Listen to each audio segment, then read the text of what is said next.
പ്രാണായാമം പോലുള്ള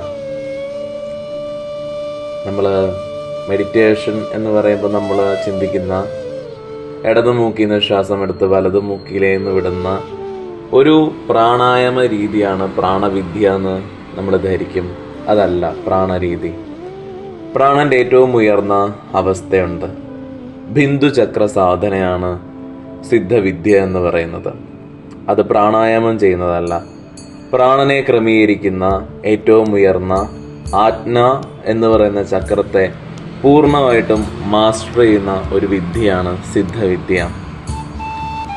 സിദ്ധ പരമ്പരയിലുള്ളവര് ഒരിക്കലും ഒരു അച്ചടക്കമില്ലാത്ത ആരെയും തന്നെ ആ ഒരു വിദ്യ പകർന്നു നൽകിയിട്ടില്ല.